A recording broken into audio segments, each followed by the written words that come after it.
स्वागत है दोस्तों आपके अपने चैनल विशु टेक में। तो चलिए स्टार्ट करते हैं आज का वीडियो। और आज की इस वीडियो में हम लोग बात करने वाले हैं सेल्फ हीलिंग कंक्रीट के बारे में। जैसा कि आपको पता है, based on the concrete constructions दोस्तों, आज हम लोग डिस्कस करने वाले हैं सेल्फ हीलिंग कंक्रीट के बारे में। तो सेल्फ हीलिंग कंक्रीट्स क्या होती हैं, इसके बारे में हम लोग यहाँ पे डिस्कस करेंगे। तो ये जो सेशन है दोस्तों, प्रेजेंट किया जा रहा है myself Vishnu Dwivedi, who is working in Larsen Toubro. So चलिए स्टार्ट करते हैं आज का वीडियो। सबसे पहले जो इम्पॉर्टेंट चीज़ है दोस्तों, वो है definition of the self healing concrete. Self healing concrete क्या होती है? A type of concrete that can autonomously repair cracks, reduce the need of external interventions and extending the life span of the structures. तो self healing concrete एक ऐसी concrete जो कि स्वतः ही सेल्फ प्रोसेस से रिपेयर या क्रैक्स को फुलफिल कर दे, reduce the need of external supports, मतलब जो भी external applications for the repair किए जाते हैं उसको कम करे। और सबसे ज़्यादा इंपॉर्टेंट जो पार्ट है दोस्तों, क्या life cycle and life span of the structures को इंक्रीज करे, वो होती है हम लोगों की सेल्फ हीलिंग कंक्रीट। तो सेल्फ हीलिंग कंक्रीट का मतलब दोस्तों एक ऐसी कंक्रीट जिसके बीच में अगर कोई गैप आ जाए, मान लीजिए दोस्तों ये एक कंक्रीट का पार्ट है, let us take a example, then आपको यहाँ पे अच्छे से समझ में आएगा। मान लीजिए दोस्तों एक पार्ट कंक्रीट का, यहाँ पे आपको एक पार्ट ये कंक्रीट का है, सेकंड पार्ट कंक्रीट का ये है। किसी कारण से इन फ्यूचर दोस्तों इसके बीच में कोई गैप आ जाता है, तो सेल्फ हीलिंग कंक्रीट क्या करेगी दोस्तों, ये this is the self healing concrete and this self healing concrete. तो ये कंक्रीट क्या करेगी, यहाँ पे कुछ बायोलॉजिकल प्रोसेस होंगे जिसकी वजह से इसको क्या करेगा दोस्तों, फिल कर लेगा। तो जो ओवरऑल जो स्ट्रक्चर है, ओवरऑल स्ट्रक्चर की जो स्ट्रेंथ होगी वो क्या होगी, यहाँ पे इन्हेंस हो जाएगी, इंक्रीज हो जाएगी। तो चलिए देखते हैं इसकी हमको ज़रूरत क्यों पड़ी और ये ट्रेडिशनल जो प्रोसीजर्स हैं उससे कैसे डिफरेंट है। तो यहाँ पे हम लोग देखते हैं need for the crack repair in traditional concrete. तो जो ट्रेडिशनल कंक्रीट हम लोग करते हैं दोस्तों, अगर कोई क्रैक या गैप आ गया तो हम लोग क्या करते थे, उसके लिए हम लोग रिपेयर्स अडॉप्ट करते थे और रिपेयर्स के साथ में एक्सटर्नल यहाँ पे अप्लीकेशंस किए जाते थे। ये आपको यहाँ पे याद रखना है। बट जो हम लोग यूज करेंगे दोस्तों यहाँ पे सेल्फ हीलिंग कंक्रीट, तो ये हमको जो सबसे बड़ा बेनिफिट देगा वो बड़ा बेनिफिट देगा, क्रैक्स को रिड्यूस करेगा, reduce the maintenance, enhance the durability of the structures. ये कुछ मोस्ट इंपॉर्टेंट बेनिफिट्स हैं जिसकी वजह से सेल्फ हीलिंग कंक्रीट्स को अडॉप्ट किया जाता है। और in the modern of concrete structures self healing concrete बहुत ही ज़्यादा अभी के टाइम में दोस्तों यूटिलिटी में आ चुकी हैं। तो यहाँ पे एक मोस्ट इंपॉर्टेंट है इसका जो हम लोगों का दोस्तों कॉन्सेप्ट है सस्टेनेबल स्ट्रक्चर्स। तो सस्टेनेबल स्ट्रक्चर्स के लिए हम लोग लाइफ स्पेन बढ़ाने के लिए सेल्फ हीलिंग कंक्रीट्स का भी यहाँ पे हम लोग यूज करना स्टार्ट कर चुके हैं इन मॉडर्न कंक्रीट, जैसा कि हम आपको यहाँ पे पहले ही बता चुके हैं। फर्दर हम यहाँ पे देखते हैं दोस्तों वाई सेल्फ हीलिंग कंक्रीट, ये कॉन्सेप्ट ही क्यों है दोस्तों कि सेल्फ हीलिंग कंक्रीट ही क्यों। तो जो मोस्ट इंपॉर्टेंट तीन यहाँ पे बेनिफिट हैं उसको हम लोगों ने यहाँ पे डिस्कस किया हुआ है। पहला दोस्तों क्या करता है self healing concrete, reduce the maintenance cost. किसी भी स्ट्रक्चर्स में अगर कुछ एक्सटर्नल इन द फ्यूचर्स दोस्तों कुछ रिपेयर्स करने पड़ रहे हैं या कुछ भी ऐसी प्रोसेस को अडॉप्ट करनी पड़ रही है जिससे कि उसमें कुछ कॉस्ट आता है, तो वो क्या होता है यहाँ पे सेल्फ हीलिंग कंक्रीट सबसे इंपॉर्टेंट पहला काम करता है, उस कॉस्ट को क्या करता है, रिड्यूस करता है। सेकंड, जैसे ही स्ट्रक्चर में दोस्तों सेल्फ हील करने की कैपेसिटी होगी, सेल्फ उसको रिपेयर करने की कैपेसिटी होगी, तो वो क्या होगा, increase the life span of the structure. Life span of the structures को क्या करेगा, वो यहाँ पे इन्हेंस कर देगा। Third, the most important, minimum environmental impact. आपको यहाँ पे ये चीज़ ध्यान दें दोस्तों कि जो इम्पैक्ट ऑन द इन्वायरमेंटल है वो यहाँ पे क्या हो जाता है, वो हो जाता है मिनिमम।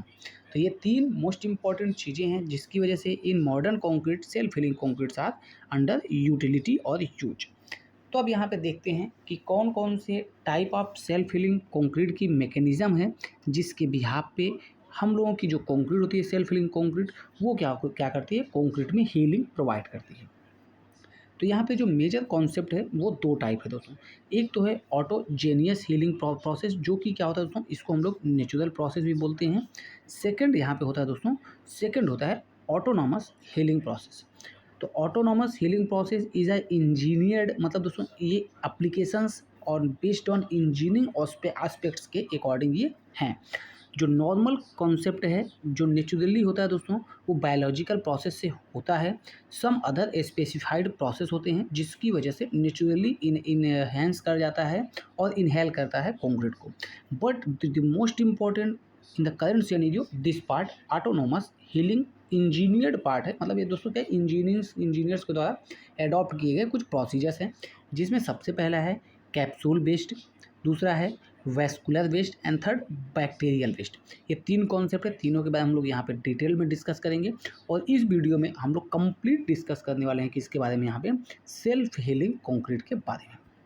तो सेल्फ हीलिंग कंक्रीट का ये कॉन्सेप्ट खत्म होने के बाद में कोई अगर डाउट होता है तो please comment on the videos channel.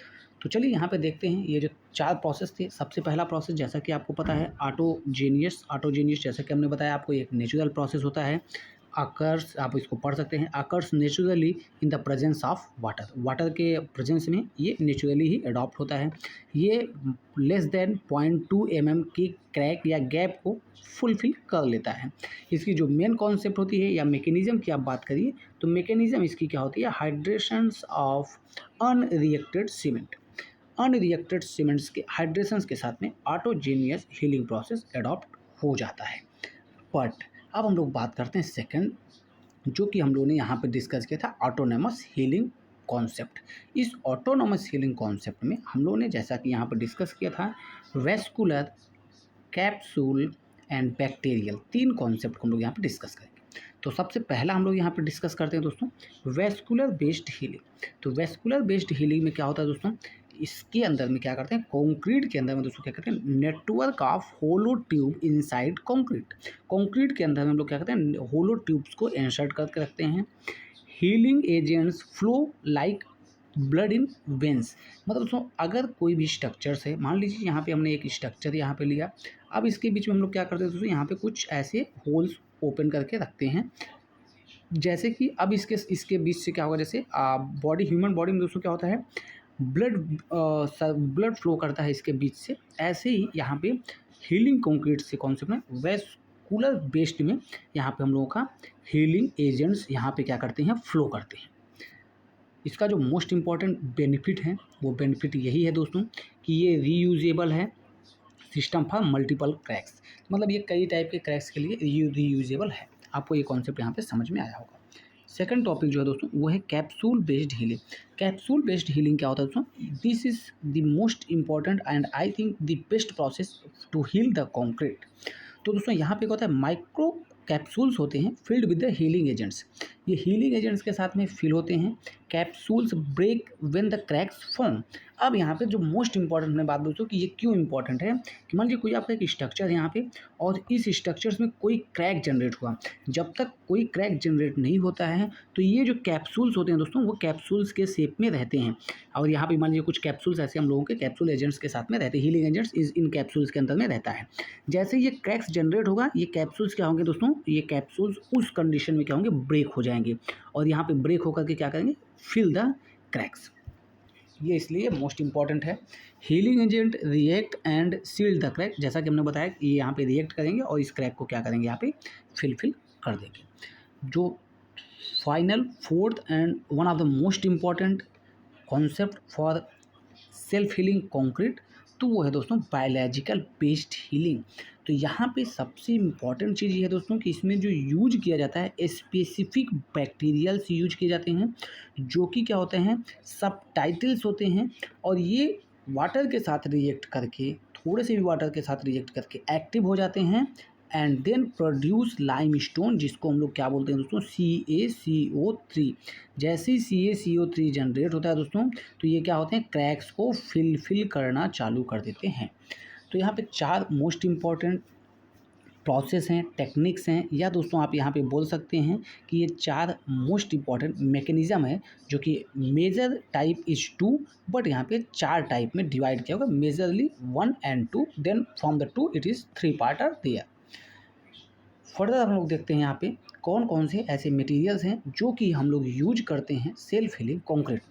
अभी हम लोगों ने मैकेनिज्म देखा, जैसा कि हम लोगों ने मैकेनिज्म में ये बात समझा कि वहाँ पे जो भी मटेरियल्स यूज किए जाने हैं उसमें सबसे पहले हमने देख लिया माइक्रो कैप्सूल्स यूज करते हैं। उस माइक्रो कैप्सूल्स में क्या होते हैं, उसमें पॉलीमर और ग्लासेस होते हैं।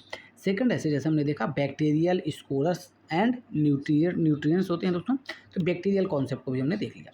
थर्ड जो मोस्ट इंपॉर्टेंट है हीलिंग एजेंट, हीलिंग एजेंट्स ही इंपॉर्टेंट दोस्तों जो कि उस प्लेस में जा कर के किसी भी क्रैक को फुलफिल करते हैं, जिसमें इपॉक्सी हो सकता है, सोडियम हो सकता है एंड सिलिकेट्स भी हो सकते हैं। Further, the fourth and the one of the most important concept for the civil engineering, that is cement. Cement, aggregate and admixtures. This is the oldest concept for repair any kind of structural deformations. Okay, तो further हम यहाँ पे देखते हैं what are the basic advantage, limits and applications of the self healing concrete. तो सबसे पहले self healing concretes के बारे में अगर हम यहाँ पे देखते हैं एडवांटेज, तो एडवांटेज में हम लोगों ने सबसे पहले यहाँ पे क्या डिस्कस किया था दोस्तों, लैक ऑफ मेंटेनेंस। आपको इसमें क्या होता है दोस्तों, मेंटेनेंस नहीं करनी पड़ती। सेकंड क्या होता है इसमें, ड्यूरेबिलिटी ऑफ द स्ट्रक्चर क्या होता है, इन्हेंस होता है। थर्ड, इको फ्रेंडली होता है दोस्तों, क्या होता है, इको फ्रेंडली होता है। फोर्थ जो होता है, सस्टेनेबल एंड रिमोट इनइनेबल लोकेशंस, जहाँ पे आप पहुँच नहीं सकते हो सारे लोकेशंस के लिए भी सेल्फ हीलिंग कंक्रीट काफ़ी ज़्यादा बेनिफिशियल होती है। अब फर्दर देखते हैं दोस्तों, अगर कोई भी कंक्रीट आप अडॉप्ट कर रहे हैं तो उसकी कुछ लिमिटेशंस होंगी। चलिए अब इसके बाद हम यहाँ पे देखते हैं लिमिटेशंस क्या क्या हो सकती हैं। आप एक तरीके से इसको लिमिटेशंस और इसको आप यहाँ पे demerit of the self healing concrete भी बोल सकते हैं। तो लिमिटेशंस में सबसे पहले लिमिटेशंस है, it is a high initial cost. मतलब जो initial cost of the self healing concrete है वो क्या है दोस्तों, यहाँ पे सेल्फ हीलिंग कंक्रीट की इनिशियल कॉस्ट जो है वो ज़्यादा है। Second, complex manufacturing. Basically it is a very quite to दोस्तों कि जो भी कंक्रीट अभी सेल्फ हीलिंग कंक्रीट है उसका जो मैन्युफैक्चरिंग प्रोसेस होगा इन जनरल कॉन्सेप्ट से काफ़ी ज़्यादा क्या होगा, टिपिकल एंड हार्ड होने वाला है। Third, the most important factor है दोस्तों कि वो है limit effectiveness for the large crack. अगर कहीं पे क्रैक का साइज़ बहुत ज़्यादा है दोस्तों तो वहाँ पे ये लिमिटेड है, आप वहाँ पे other method of the concrete repair adopt कर सकते हैं, सेल्फ हीलिंग कंक्रीट वहाँ पे आप अडॉप्ट नहीं कर सकते हैं। And the fourth and the most important concept, that is applications of the self healing concrete. कहाँ कहाँ पे आप उसको अप्लाई कर सकते हैं। तो यहाँ पे द बिगेस्ट पार्ट दिया हुआ दोस्तों, जिसमें आपको यहाँ पे मेंशन किया हुआ bridges, marine structures are there and high rise buildings and dams. मतलब दोस्तों आप यहाँ पे अगर इन चारों कॉन्सेप्ट या चारों typical name of the structures को देखेंगे तो आप ऐसा बोल सकते हैं कि वेयर एवर सिविल इंजीनियरिंग का कॉन्सेप्ट है दोस्तों, वहाँ पे हम लोग सेल्फ हीलिंग कंक्रीट यूज कर सकते हैं, जहाँ पे हम लोग कंक्रीट यूज कर रहे हैं और उसमें क्रैक्स आने के चांसेस इन फ्यूचर में है। तो ये मोस्ट इम्पॉर्टेंट कुछ कॉन्सेप्ट रहे। अब हम लोग लास्ट देखने वाले दोस्तों कुछ केस स्टडीज़ भी हैं जो कि कहाँ पे की गई हैं, Delft university, Cardiff university, BSF university self healing concrete project. तो ये सारे कुछ कॉन्सेप्ट हैं, केस स्टडीज़ हैं जिसके बिहाफ पे ये सेलेक्ट किया गया कि जो सेल्फ हीलिंग कंक्रीट है, self healing concrete always helps to enhance the durability of the structures. ये आपको हमेशा याद रखना है।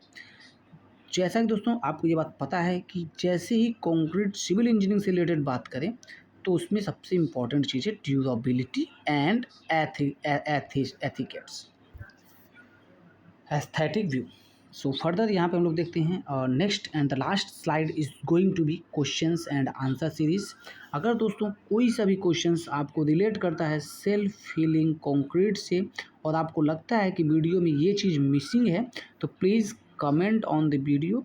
एंड अगर पहली बार आप चैनल पे आ रहे हैं दोस्तों then please subscribe the channel Word of Engineering Vishutech, and thank you so much for your attentions and giving the time to our channel Vishutech. Thanks for watching this video। मिलते हैं next video में, तब तक के लिए जय हिंद जय भारत।